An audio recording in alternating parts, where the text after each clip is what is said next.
ನಮಸ್ಕಾರ ವೀಕ್ಷಕರೇ, welcome to this special and very serious episode.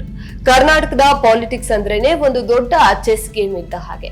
ಆದ್ರೆ ಈ ಗೇಮ್ ನಲ್ಲಿ 13% 14% ಮುಸ್ಲಿಂ ಸಮುದಾಯ ಬರೀ ದಾಳಗಳಾಗ್ತಿದ್ದಾರಾ? ಒಮ್ಮೆ ಕಣ್ತೆರೆದು ನೋಡಿ. ಈ ಸಮುದಾಯ ಬರೀ ಕಣ್ಣು ಮುಚ್ಚಿಕೊಂಡು ಕಾಂಗ್ರೆಸ್ ಪಕ್ಷಕ್ಕೆ ವೋಟ್ ಹಾಕಿದ್ರೆ ಸಾಕು, ಲೈಫ್ ಸೆಟಲ್ ಆಗುತ್ತೆ ಅಂತ ಅನ್ಕೊಂಡಿದ್ರೆ ಅದು ದೊಡ್ಡ ಭ್ರಮೆ ಅಂತಾನೆ ಹೇಳ್ಬಹುದು.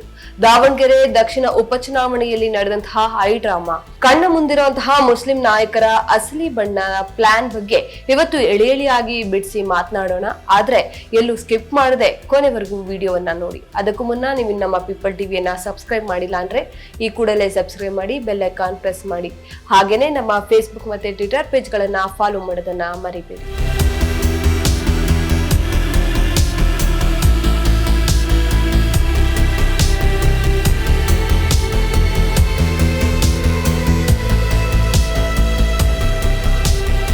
ಒಂದು ಸಿಂಪಲ್ ಲೆಕ್ಕಾಚಾರ ಹೇಳ್ತೀನಿ ಕೇಳಿ. 2023ರ ಎಲೆಕ್ಷನ್ ನಲ್ಲಿ ಕಾಂಗ್ರೆಸ್ 135 ಸೀಟುಗಳನ್ನ ಗೆದ್ದು ಭರ್ಜರಿ ಮೆಜಾರಿಟಿಯಲ್ಲಿ ಅಧಿಕಾರಕ್ಕೆ ಬಂತು. ಇದರಲ್ಲಿ 80%ಕ್ಕಿಂತ ಹೆಚ್ಚು ಮುಸ್ಲಿಮರು ಕಾಂಗ್ರೆಸ್ಗೆ ಬ್ಲೈಂಡ್ ಆಗಿ ವೋಟ್ ಹಾಕಿದ್ದಾರೆ. ಆದ್ರೆ ಈ ಸಮುದಾಯಕ್ಕೆ ಸಿಕ್ಕಿದ್ದು ಏನು? 224 ಶಾಸಕರಿರುವಂತಹ ವಿಧಾನಸಭೆಯಲ್ಲಿ ಬರೀ 9 ಜನ MLAಗಳು, ಅದರಲ್ಲಿ ಸಚಿವ ಸಂಪುಟದಲ್ಲಿ ಸಿಕ್ಕಿದ್ದು ಕೇವಲ 2 ಸ್ಥಾನ. ಇದೇನಾ ನ್ಯಾಯ? ಇದರ ಹಿಂದಿನ ರಾಜಕೀಯ ಅರ್ಥ ಆಗ್ಬೇಕು ಅಂತಂದ್ರೆ ಮೊದಲು ಡೆಮೋಗ್ರಫಿಕ್ ಅಂದ್ರೆ ಜನಸಂಖ್ಯೆಯ ಲೆಕ್ಕಾಚಾರ ಗೊತ್ತಿರಬೇಕು. 1984ರ ವೆಂಕಟಸ್ವಾಮಿ ಆಯೋಗದ ವರದಿ ಹಾಗೆ 2015ರ ಜಾತಿಗಣತಿ ದತ್ತಾಂಶಗಳನ್ನೊಮ್ಮೆ ಕಂಪೇರ್ ಮಾಡಿ ನೋಡಿ. ಈ ಅವಧಿಯಲ್ಲಿ ದಲಿತರು ಮತ್ತೆ ಮುಸ್ಲಿಮರ ಜನಸಂಖ್ಯೆ ಬರೋಬ್ಬರಿ 90%ಕ್ಕಿಂತ ಹೆಚ್ಚು ಏರಿಕೆಯಾಗಿದೆ. ಆದ್ರೆ ವೀರಶೈವ ಲಿಂಗಾಯತರ ಜನಸಂಖ್ಯೆ 17% ನಿಂದ 11%ಗೆ ಕುಸಿತ ಕಂಡಿದೆ. ಆದ್ರೆ ಪವರ್ ಯಾರ ಕೈಯಲ್ಲಿದೆ? ಜನಸಂಖ್ಯೆಯಲ್ಲಿ ಕಡಿಮೆ ಇದ್ರೂ ಸಹ ಲಿಂಗಾಯತರು ಮತ್ತೆ ಒಕ್ಕಲಿಗರು ತಮ್ಮ ಸಾಂಸ್ಥಿಕ ಬಲ, ಮುಟಮಾನಿಗಳ ಬೆಂಬಲದಿಂದ 100ಕ್ಕೂ ಹೆಚ್ಚು ಜನ ಶಾಸಕರನ್ನ ವಿಧಾನಸೌಧಕ್ಕೆ ಕಳಿಸ್ತಾರೆ. ಆದ್ರೆ ರಾಜ್ಯದ 2ನೇ ಅತಿ ದೊಡ್ಡ ಸಮುದಾಯವಾಗಿರುವಂತಹ ಮುಸ್ಲಿಮರು, ದಲಿತರು ಬರೀ ಪೋಸ್ಟರ್ ಅಂಟಿಸೋಕೆ, ಜೈಕಾರ ಹಾಕೋಕೆ ಮಾತ್ರ ಸೀಮಿತ ಆಗ್ಬಿಟ್ಟಿದ್ದಾರೆ.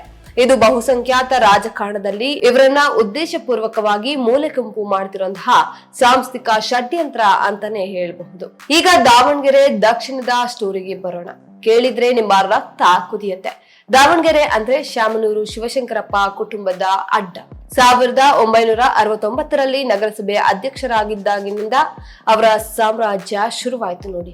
ದಾವಣಗೆರೆ ದಕ್ಷಿಣ ಕ್ಷೇತ್ರದ 2.3 ಲಕ್ಷ ವೋಟರ್ಸ್ ನಲ್ಲಿ ಮುಸ್ಲಿಂ ವೋಟರ್ಸ್ ಎಷ್ಟಿದ್ದಾರೆ ಗೊತ್ತಾ? ಸುಮಾರು 75,000ದಿಂದ 90,000ದಷ್ಟು. ಅದೇ ಲಿಂಗಾಯತರು ಇರೋದು ಕೇವಲ 30,000ದಷ್ಟು.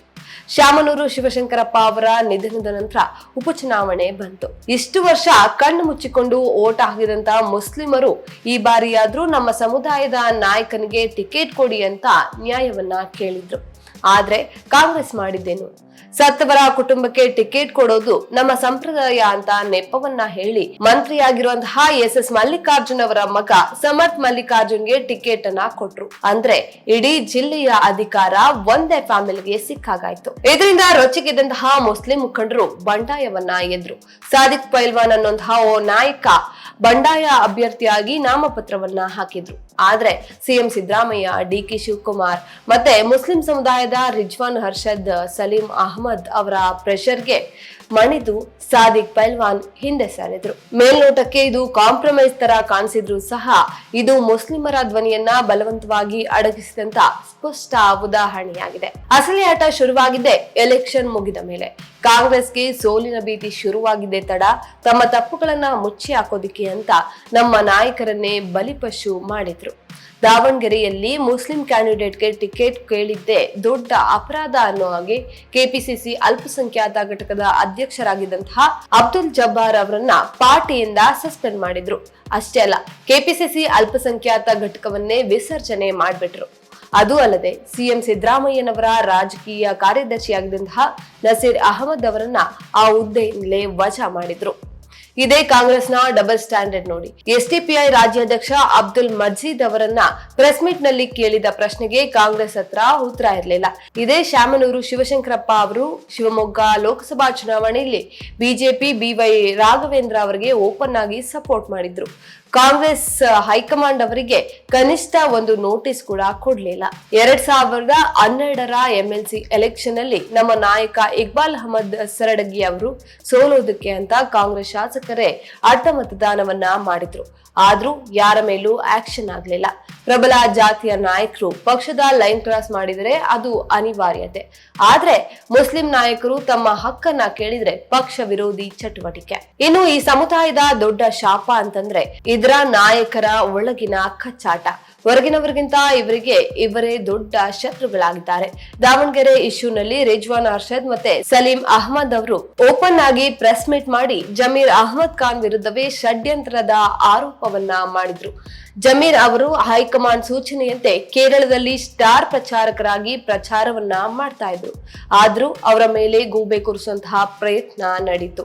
ಇದು ಹೊಸದೇನಲ್ಲ. 1999ರಿಂದ 2004ರ ಸಮಯದಲ್ಲಿ SM ಕೃಷ್ಣ ಮುಖ್ಯಮಂತ್ರಿಯಾಗಿದ್ದಾಗ ಅತಿ ಪ್ರಭಾವಿ ನಾಯಕರಾಗಿದ್ದಂತಹ CK ಜಾಫರ್ ಶರೀಫ್ ಅವರನ್ನ ಮಟ್ಟ ಹಾಕೋದಕ್ಕೆ ಇದೇ ರೀತಿಯಾದಂತಹ ಯುವ ಮುಸ್ಲಿಂ ನಾಯಕರನ್ನ ಎತ್ತಿ ಕಟ್ಟಲಾಗಿತ್ತು.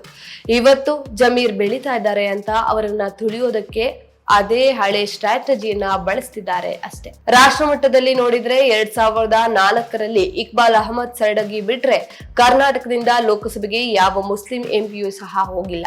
ಮೊನ್ನೆ ಮನ್ಸೂರ್ ಅಲಿ ಖಾನ್ ಸೋತಿದ್ದು ಕೂಡ ಇದೇ ಒಳಪೆಟ್ಟಿನಿಂದ. ಮುಸ್ಲಿಮರು ಒಂದು ಕಟು ಸತ್ಯವನ್ನ ಒಪ್ಕೋಬೇಕು. ಪ್ರಸ್ತುತ ಈ ಸಮುದಾಯದಲ್ಲಿರುವಂತಹ ಜಮೀರ್, ರಿಜ್ವಾನ್, ಹ್ಯಾರಿಸ್, ರಹಮಾನ್ ಖಾನ್ ಇವರ್ಯಾರು ಸಹ ನಿಜವಾದ ಸಮುದಾಯದ ನಾಯಕರಲ್ಲ ಅಂತ. ಇವರೆಲ್ಲ ಬರೀ ಮಧ್ಯವರ್ತಿಗಳು. ಯಾಕೆ ಅಂತ ಕೇಳ್ತೀರಾ? ಒಕ್ಕಲಿಗರಿಗೆ ಅಥವಾ ಲಿಂಗಾಯತರಿಗೆ ಏನಾದ್ರೂ ಪ್ರಾಬ್ಲಮ್ ಆದ್ರೆ ಅವರ ನಾಯಕರು ಪಕ್ಷವನ್ನು ಲೆಕ್ಕಿಸದೆ ಬೀದಿಗಿಳಿತಾರೆ. ಆದ್ರೆ ಬಿಜೆಪಿ ಸರ್ಕಾರ ಮುಸ್ಲಿಂ ಸಮುದಾಯದ 4% OBC ಮೀಸಲಾತಿಯನ್ನ ಕಿತ್ತು ಹಾಕಿದಾಗ ಈ ಯಾವ ನಾಯಕರು ಸಹ ರಸ್ತೆಗಿಳಿದು ಹೋರಾಟವನ್ನ ಮಾಡಲಿಲ್ಲ. ಉಡುಪಿಯಲ್ಲಿ ಹಿಜಾಬ್ ವಿವಾದ ಶುರುವಾಗಿ ಮುಸ್ಲಿಂ ಹೆಣ್ಣು ಮಕ್ಕಳು ಶಿಕ್ಷಣದಿಂದ ವಂಚಿತರಾದಾಗ ಇವರು ವಿಧಾನಸೌಧ ಸ್ತಬ್ಧಗೊಳಿಸಿದ್ರಾ? ಇಲ್ಲ. CAA ಮತ್ತೆ NRC ಟೈಮ್ನಲ್ಲಿ ಹೋರಾಟ ಮಾಡಿದ್ದು ಸಾಮಾನ್ಯ ಯುವಕರು ಮತ್ತೆ ವಿದ್ಯಾರ್ಥಿಗಳು. ಇವರಿಗೆ ತಮ್ಮ ಅಧಿಕಾರ ಮಾತ್ರ ಮುಖ್ಯ ಆಗತ್ತೆ. ಸಮುದಾಯ ಕಷ್ಟದಲ್ಲಿದ್ದಾಗ ಬಾಯಿ ಮುಚ್ಚಿಕೊಂಡು ಕೂತ್ಕೊಂಡಿರ್ತಾರೆ. ಇನ್ನು ಅತಿ ಹೆಚ್ಚು ಜನಪ್ರಿಯತೆ ಗಳಿಸಿರುವಂತಹ ಜಮೀರ್ ಅಹಮದ್ ಖಾನ್ ಅವರ ವಿಷಯಕ್ಕೆ ಬರೋಣ. ಹೌದು, ಅವರು 26 ICU ಆಂಬ್ಯುಲೆನ್ಸ್ಗಳು, ಮದರಸಾಗಳಿಗೆ ಕಂಪ್ಯೂಟರ್ಗಳು, 242 ಶವಾಗಾರ ಫ್ರೀಜರ್ ಬಾಕ್ಸ್ ಗಳನ್ನ ಕೊಟ್ಟಿದ್ದಾರೆ. ಹಜ್ ಭವನದಲ್ಲಿ ಹೆಣ್ಣು ಮಕ್ಕಳಿಗಾಗಿ 15 PUC ಕಾಲೇಜುಗಳಿಗೆ ಅಡಿಪಾಯವನ್ನ ಹಾಕಿದ್ದಾರೆ. ಬಡವರ ಕಣ್ಣೀರು ಒರೆಸಿದ್ದಾರೆ. ಇದನ್ನ ಕಲ್ಯಾಣ ರಾಜಕಾರಣ ಅಂತ ಕರೀತಾರೆ. ಆದ್ರೆ ಪಾಲಿಟಿಕಲ್ ಸೈನ್ಸ್ ಪ್ರಕಾರ ಇದು ಮಾತ್ರ ಸಾಲೋದಿಲ್ಲ. ಆಂಬ್ಯುಲೆನ್ಸ್ ಕೊಟ್ರೆ ಸಮುದಾಯಕ್ಕೆ ರಾಜಕೀಯ ಶಕ್ತಿ ಸಿಗುತ್ತಾ? ಇಲ್ಲ. ನಿಜವಾದ ನಾಯಕನಾಗಬೇಕು ಅಂತಂದ್ರೆ ಮೀಸಲಾತಿ ರದ್ದತಿಯಂತಹ ವಿಷಯಗಳಲ್ಲಿ ಸರ್ಕಾರದ ವಿರುದ್ಧ ತೊಡೆತಟ್ಟಿ ನಿಲ್ಬೇಕು. ಅವರು ಮಾಡುವ ಪ್ರತಿ ಕೆಲಸದ ಕ್ರೆಡಿಟ್ ಅನ್ನ CM ಸಿದ್ದರಾಮಯ್ಯ ಅವರಿಗೆ ಕೊಟ್ಟು ಅವರ ನೆರಳಿನಲ್ಲೇ ಉಳಿದುಕೊಳ್ಳೋದಕ್ಕಲ್ಲ. ಅಪ್ಪ ಹಾಕಿದ ಆಲದ ಮರಕ್ಕೆ ನೇಣು ಹಾಕಿಕೊಳ್ಳೋದು ಬಿಟ್ಟು ತಲೆ ಎತ್ತಿ ನಿಲ್ಲುವಂತಹ ತಾಕತ್ತನ್ನ ರೂಢಿ ಮಾಡ್ಕೊಳ್ಬೇಕು. 2028ರ ಎಲೆಕ್ಷನ್ಗೆ ರೆಡಿ ಆಗ್ಲೇಬೇಕು. ಕಣ್ಣು ಮುಚ್ಚಿಕೊಂಡು ಕಾಂಗ್ರೆಸ್ಗೋ JDSಗೋ ಬ್ಲೈಂಡ್ ಆಗಿ ಓಟ್ ಹಾಕೋದನ್ನ ಬಿಟ್ಟು 13ರಿಂದ 14% ಜನಸಂಖ್ಯೆಗೆ ತಕ್ಕ ಹಾಗೆ ಕನಿಷ್ಠ 33 MLA ಟಿಕೆಟ್ ಮತ್ತೆ ಗೃಹ ಶಿಕ್ಷಣದಂತಹ ಪ್ರಭಾವಿ ಖಾತೆಗಳೊಂದಿಗೆ 10 ಸಚಿವ ಸ್ಥಾನವನ್ನ ಕೊಡ್ಲೇಬೇಕು. ಇದನ್ನ ಒಪ್ಪದಿದ್ರೆ ಒಂದು ಓಟ್ ಕೂಡ ಹಾಕೋದಿಲ್ಲ ಅಂತ ಮೆಮೊರಾಂಡಮ್ ನ ಕೊಡ್ಬೇಕು. ಈ ಸಮುದಾಯದಲ್ಲಿರುವಂತಹ ಒಳಪಂಗಡ, ಅಶ್ರಫ್, ಪಸ್ಮಾಂಡ ಭೇದಗಳನ್ನ ಮರೆತು ಒಂದಾಗಬೇಕು. ಪ್ರತಿ ತಾಲೂಕು ಜಿಲ್ಲೆಗಳಲ್ಲಿ ಮುಸ್ಲಿಂ ಚುನಾವಣಾ ಸಮಿತಿಗಳು ಆಗಬೇಕು. ಫೇಸ್ಬುಕ್, ಇನ್ಸ್ಟಾಗ್ರಾಮ್, ವಾಟ್ಸ್ಆಪ್ಗಳಲ್ಲಿ ಬರೀ ಟೈಮ್ ಪಾಸ್ ಮಾಡೋದಲ್ಲ, ರಾಜಕೀಯ ಜಾಗೃತಿಯನ್ನ ಮೂಡಿಸಿ ಬೂತ್ ಲೆವೆಲ್ನಲ್ಲಿ ವೋಟರ್ ಡೇಟಾವನ್ನ ಕಲೆಕ್ಟ್ ಮಾಡಿ ನಮಗೆ ನ್ಯಾಯ ಸಿಗದಿದ್ರೆ ನೋಟಾ ಒತ್ತೋದಕ್ಕೂ ನಾವು ರೆಡಿ ಅಂತ ಪಾರ್ಟಿಗಳಿಗೆ ನಡುಕವನ್ನ ಹುಟ್ಟಿಸ್ಬೇಕು. ಪೊಲಿಟಿಕಲ್ ಪಾರ್ಟಿಗಳ ಪ್ರಣಾಳಿಕೆಗೆ ಕಾಯೋದು ಬೇಡ. ಬುದ್ಧಿಜೀವಿಗಳು ಸೇರಿ ಮುಸ್ಲಿಂ ಮ್ಯಾನಿಫೆಸ್ಟೋವನ್ನ ರೆಡಿ ಮಾಡಬೇಕು. ಶಿಕ್ಷಣ, ಕೌಶಲ್ಯಾಭಿವೃದ್ಧಿ ಮತ್ತೆ ಆರ್ಥಿಕ ಭದ್ರತೆಯ ಡಿಮ್ಯಾಂಡ್ಗಳನ್ನ ಅವರ ಮುಂದೆ ಇಡಬೇಕು. ಸ್ನೇಹಿತರೆ, ಅರ್ಥ ಅರ್ಥ ಮಾಡ್ಕೊಳ್ಳಿ. ರಾಜಕೀಯದಲ್ಲಿ ಯಾರು ಕೂಡ ನಿಮಗೆ ಪ್ರಾತಿನಿಧ್ಯವನ್ನ ತಟ್ಟೆಯಲ್ಲಿ ಇಟ್ಟು ಭಿಕ್ಷೆಯ ರೂಪದಲ್ಲೋ ಅಥವಾ ಗಿಫ್ಟೆಡ್ ರೂಪದಲ್ಲೋ ಕೊಡೋದಿಲ್ಲ. ಅದನ್ನ ಒಗ್ಗಟ್ಟಿನಿಂದ ಕಸಿದುಕೊಳ್ಬೇಕು. ಇವತ್ತು ಎಚ್ಚೆತ್ತುಕೊಳ್ಳದೆ ಹೋದ್ರೆ 2028ರಲ್ಲಿ ಮತ್ತೆ ಬಳಸಿಕೊಳ್ಳಲ್ಪಟ್ಟ ಸಮುದಾಯವಾಗಿ ಉಳಿಯೋದು ಗ್ಯಾರಂಟಿ.